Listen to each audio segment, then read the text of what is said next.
Mujadistas, after that thrilling victory, that comeback win against Valencia on Friday, we are back once again this Monday as Real Madrid takes on Deportiva Minera in the round of 32 in the Copa del Rey. And guys, this is another opportunity for Real Madrid to win yet another trophy. Do we win a trophy Monday? No, but it's the beginning of a journey for yet what I think is another trophy and the quest for Real Madrid to be the team of the year in 2025. Guys, in this video, I'm going to be talking about the starting 11 that I want to see Real Madrid roll out there because I'm telling you right now, it will be completely different than any other starting 11s that we've seen so far for Real Madrid. A little bit about Deportiva Minera because I'd be lying to you guys if I said I know everything. They're not that good, and they're not that big of a club, but we'll be talking about them a little bit. Some of the players I want to see for Real Madrid in this one, and of course, my official match prediction. But guys, if you're new around here and if you're not subscribed, hit that subscribe button. I talk all things Real Madrid, make all the videos, and of course, we go live after the games as well and discuss everything together. So guys, again, hit that subscribe button, like the video if you guys have it, turn on the notification bell, helps you out a ton. And guys, let's jump into it. So guys, coming into this game, who is Deportiva Minera? I'll be honest, I'm not an expert. I would be lying to you guys if I said I was an expert. A little research that I did, I found out they are 7th in the 4th division in Spain, and they are not good. They're not that good. So guys, let's take a look over here on FotMob. And as you guys can see, Deportiva Minera, and if I am butchering that name, sorry, not sorry. Me and my Spanish, man. It's terrible. Just terrible. Anyways, Deportiva Minera right now sits at, 8th, guys. They sit 8th right now. I gave them a little too much credit. But right now, with 17 points in the Segunda Federation, the what would we call the 4th division in Spain. And the last couple games, they've not been that good. As you guys can see in the team form right now, in the last 5 games, they have 2 losses with 3 draws as well. And this is just not a good team. This is not a good team. And you know, that's kind of the thing with Copa del Rey. You face off against a lot of lower level teams. And so what happens is you have the opportunity then to actually play players that we normally don't get to see, right? And so that is something I'm very excited about because I believe Carlo Ancelotti in this one should be resting some players that we really need to be resting and then playing some players that we really need to be playing as well that we haven't seen as much as I would like to as well. So one of the things that I was waiting to do for this video is I wanted to see the squad list that Real Madrid was going to be putting out there. Well, guys, as you guys can see on the screen now, this is the official squad list that Real Madrid put out there. And there's a couple notable names that I noticed right off the rip who are not on the squad list. First of all, if you look at goalkeepers, Courtois is not listed at goalkeeper. So we for sure know Courtois is not going to be starting. I'm going to be assuming Luna, but we'll get it to my starting 11 here in just a minute. And then when it comes to defenders as well, we see Rudiger is not part of the starting 11 as well. And then it looks like every single person is there for the midfield, but the other person I noticed for the defenders who is gone is actually Vallejo. Vallejo, this was an opportunity I thought for that Vallejo can actually start.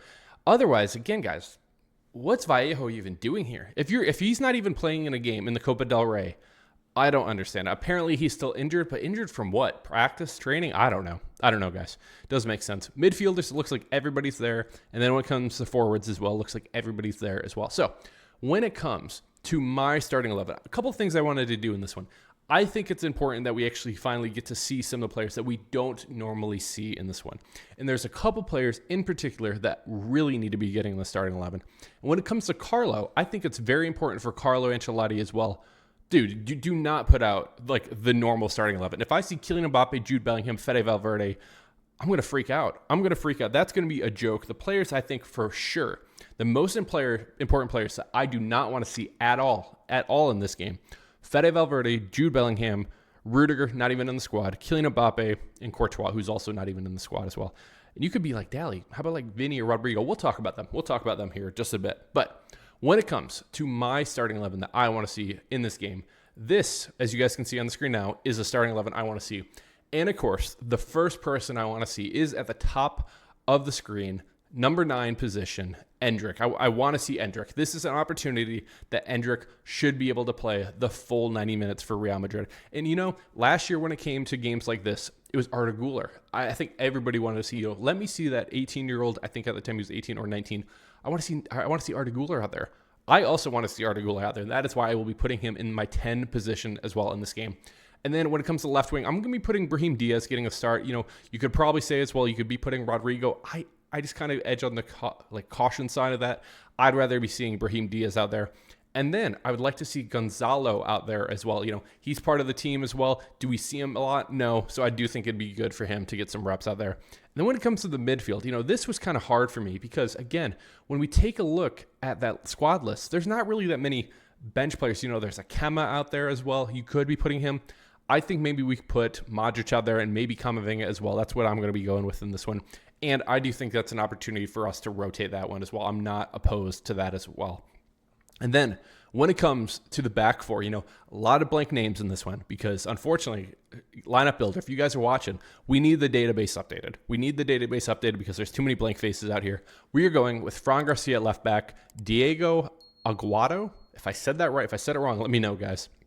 Raul Asensio getting the start at center back, and then Lorenzo at right back as well.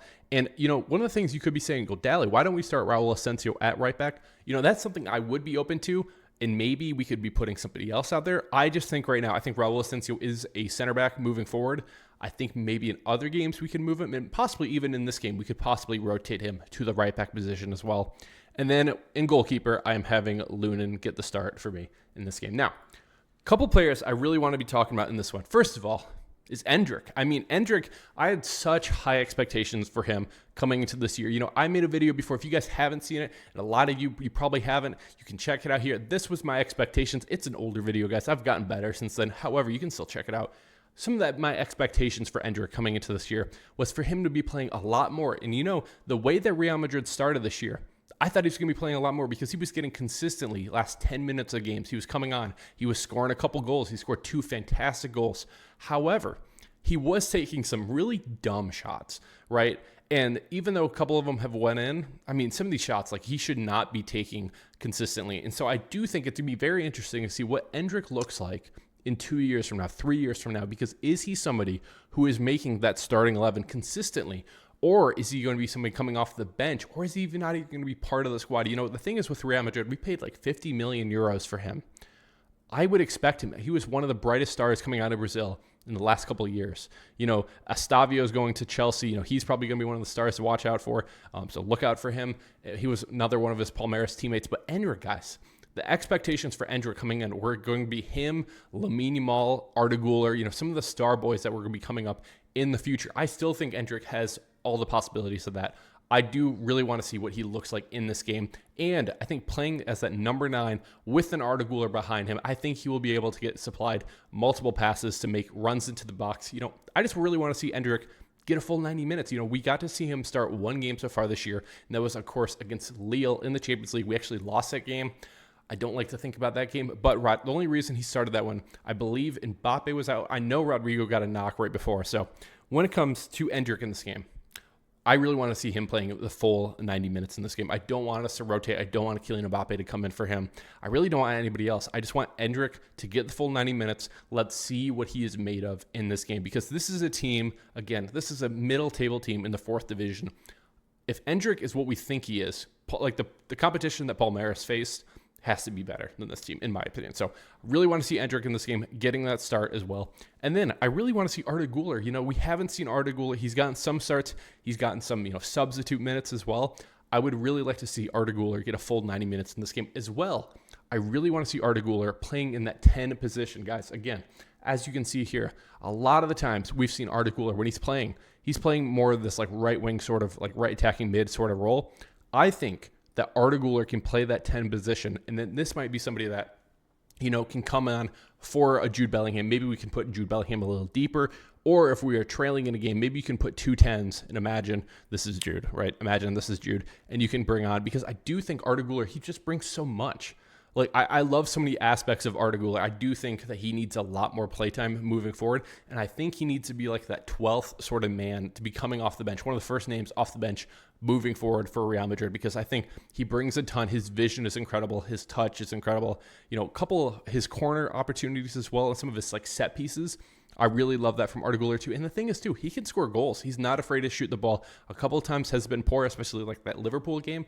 Yeah, it was not great. However, I just think that more confidence that he builds, and that you only gain confidence by playing a lot more. I really want to see Arda Güler get the start as well in this game. And then Raul Asensio, Raul Asensio, I am putting him back at my center back position in this game. And again, I mentioned it before, you could be rotating him to that right back position because I do worry about Lucas Vazquez, moving forward. How is it going to be looking for him? I don't know. I don't trust Lucas Vazquez when it comes to big time games, so I wouldn't mind maybe you swap out Raul Asensio and you put him here. I don't think Lorenzo can play there, but I'm curious to see what Lorenzo looks like as well. But yes, Raul Asensio, he needs to be getting a lot more playtime moving forward as well. And again, guys, he's going to be very important for us the rest of the year because I don't think you can just have Rudiger and Tchouameni out there all the time. I do think we need to be really rotating both of them moving forward as well. So with that being said, I do think we could be seeing a couple other players come on in this game too. And the players that I could see coming on, I don't really want them to be playing. I didn't mention them in the people that I would be banning from playing in this game were Vinny and then Luka Modric. You might be wondering, Vinny? Why Vinny? Well, Vinny picked up that red card against Valencia, which it was a red card. I might have said it was a little questionable. If you hit the guy's face, it was a weak. Yeah, it was. But if you hit the guy's face, it's going to be a red card. It is what it is.